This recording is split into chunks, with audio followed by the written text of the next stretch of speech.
ठीक है जी।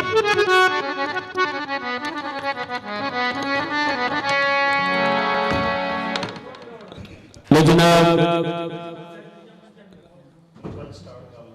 अयान होगी राइट करी मुझे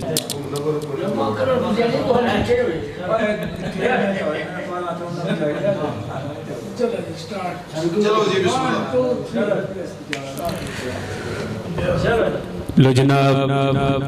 अज का प्रोग्राम चौधरी जवेद साहब आप सूद शरीफ सियासी समाजी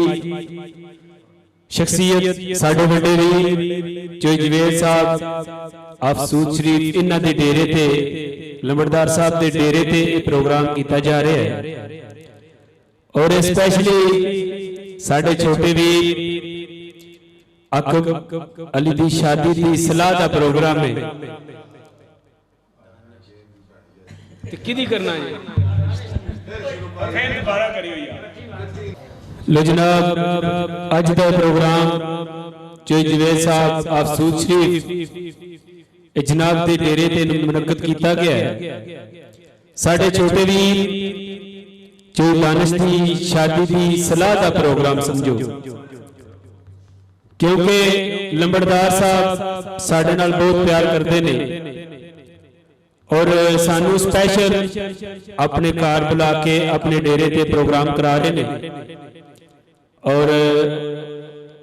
जदों भी कोई इस तरह का फंक्शन होता है तो लंबड़दार साहब एक प्रोग्राम कराते ने उसके बाद अपना मशवरा जिहड़ा भी करन और चौधरी दानिश साहब की शादी की सलाह की जाएगी इस प्रोग्राम तो बाद और साढ़े वड्डे वीर ने इन्होंने सानू इनवाइट किया है। मशकूर हाँ असी लंबड़दार साहब दे कि जिन्होंने सानू अपने डेरे ते बुला के प्रोग्राम करने का मौका दिता है। हुण जनाब के सामने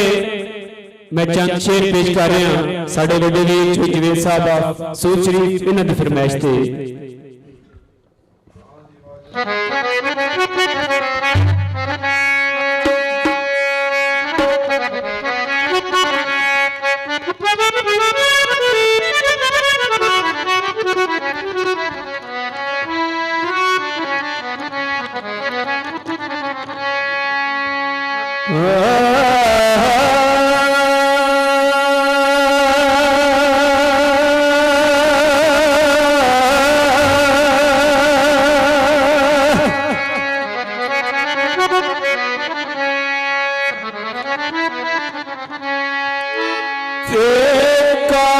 कत्ल करके किते लगा जाने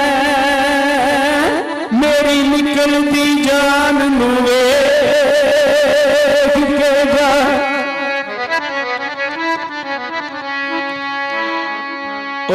उनते पहुंच गई गल अटकोरिया ते शमा बुझती जिंदगानी नुवे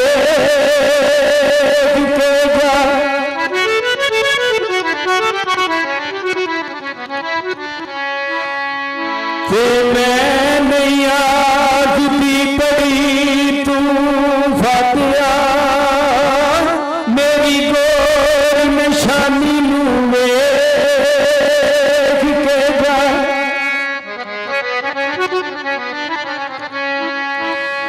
ते पक्के तेरिया मारी सुराज जिंदरी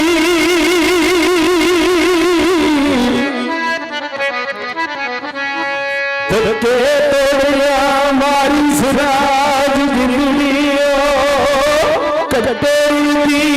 जवानी नुवे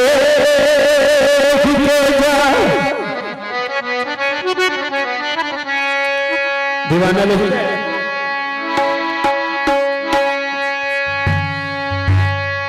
काफ क्या प्यारिया